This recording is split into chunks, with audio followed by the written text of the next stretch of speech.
आज बात करनी है भारत के महान क्रांतिकारी डॉक्टर श्यामा प्रसाद मुखर्जी के बारे में। दोस्तों, श्यामा प्रसाद मुखर्जी का भारतीय राजनीति से गहरा नाता हुआ करता था और इन्हें इनकी अलग विचारधारा के लिए जाना जाता था। इन्होंने हमेशा से हिंदुत्व की रक्षा करने के लिए अपनी आवाज़ उठाई थी और इन्होंने अनुच्छेद 370 का काफ़ी विरोध भी किया था। श्यामा प्रसाद मुखर्जी का नाता एक बंगाली परिवार से था और इनका जन्म कलकत्ता में हुआ था। इनके परिवार में काफ़ी विद्वान लोग हुआ करते थे और इनके पिता बंगाल के उच्च न्यायालय में बतौर एक न्यायाधीश के रूप में कार्य किया करते थे और साथ में ही वो कलकत्ता विश्वविद्यालय के कुलगुरु भी हुआ करते थे। श्यामा प्रसाद मुखर्जी के परिवार में इनके कुल 3 भाई और 3 बहनें थी और इनके एक भाई राम प्रसाद था जो कलकत्ता के उच्च न्यायालय में न्यायाधीश हुआ करते थे। श्यामा प्रसाद मुखर्जी की पत्नी का नाम सुधा देवी था और इन दोनों का विवाह 16 अप्रैल सन 1922 में हुआ था। इन दोनों के कुल 5 बच्चे थे, जिनमें से इनके एक बच्चे की मृत्यु डिप्थीरिया के कारण हो गई थी, जिसके बाद इनके कुल 4 बच्चे रह गए थे, जिनमें से इनके 2 बेटे और 2 बेटियां थीं। इन्होंने साल 1924 में कलकत्ता उच्च न्यायालय में एक वकील के रूप में दाखिला लिया था और इसी वर्ष से ही उनके पिता की मृत्यु हो गई थी।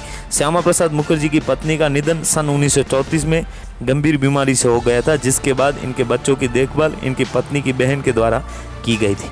इन्होंने भवनपुर मित्रा संस्थान से अपनी आरंभिक शिक्षा हासिल की थी और ये पढ़ाई में भी काफ़ी तेज हुआ करते थे, जिसके चलते ये अपने अध्यापकों के लोकप्रिय छात्रों में से एक हुआ करते थे। साल 1914 में मैट्रिक परीक्षा को सफलतापूर्वक पास करके श्यामा प्रसाद मुखर्जी ने प्रेसिडेंसी कॉलेज में दाखिल ले लिया था और अपने आगे की पढ़ाई यहाँ से जारी रखी थी। इन्होंने अंग्रेजी भाषा में अपनी स्नातक की डिग्री हासिल की थी और इसके बाद इन्होंने बंगाली भाषा में एमए की पढ़ाई की थी। एमए की पढ़ाई पूरी करने के बाद इन्होंने वकालत की पढ़ाई करने का फैसला किया था और इस विषय में इन्होंने स्नातक की डिग्री सन 1924 में हासिल की। वकालत की शिक्षा हासिल करने के बाद इन्होंने कलकत्ता उच्च न्यायालय में वकील के तौर पर कार्य करना शुरू कर दिया था।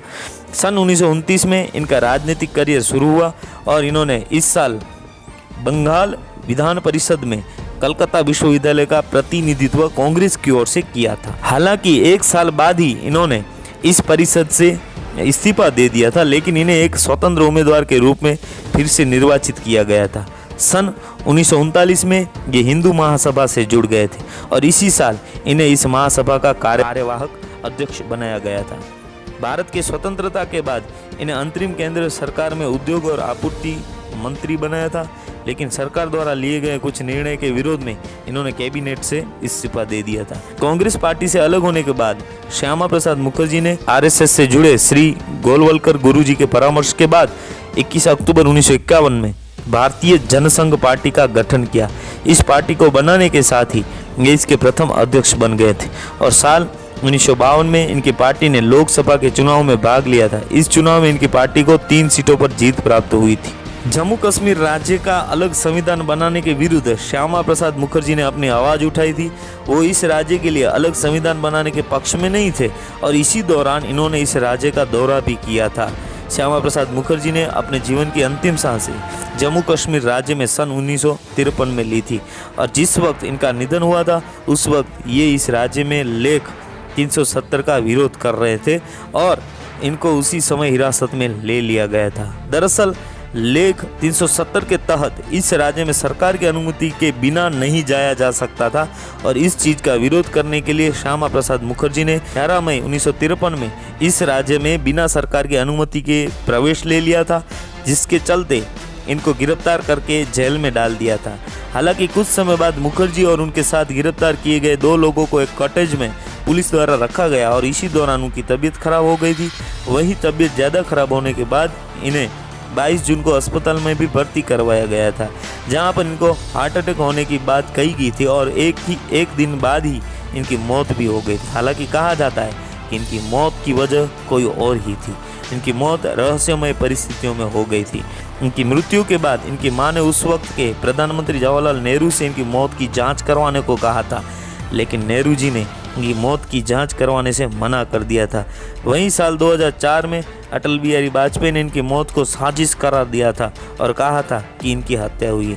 साल 1969 में इनकी यादों में दिल्ली में श्यामा प्रसाद मुखर्जी कॉलेज को स्थापित किया गया था और ये दिल्ली का काफ़ी प्रसिद्ध कॉलेज है। इनके नाम पर दिल्ली के एक मार्ग का नाम भी रखा गया है जिसका नाम है श्यामा प्रसाद मुखर्जी मार्ग।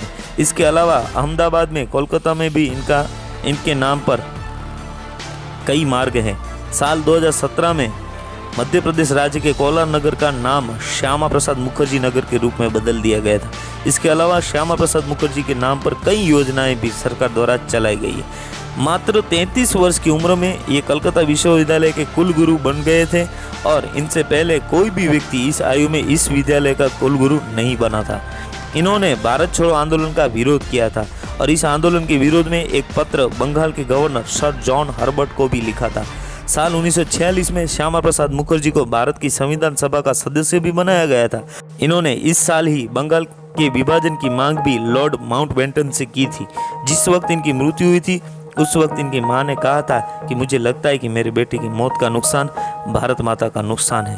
श्यामा प्रसाद मुखर्जी अपने विचारों को बिना किसी डर के प्रकट करते थे। इन्होंने हमेशा ही उन चीज़ों के खिलाफ अपनी आवाज़ उठाई थी जो इनको देश की भलाई के विरुद्ध लगती थी और लोगों तक अपनी बात पहुंचाने के लिए ही इन्होंने भारतीय जनसंघ पार्टी का गठन किया था। भारत माता की जय। जय हिंद। अगर ये वीडियो आपको अच्छा लगा तो आप लाइक करें, शेयर करें और इस चैनल को अभी तक सब्सक्राइब नहीं किया तो सब्सक्राइब करना मत भूलें।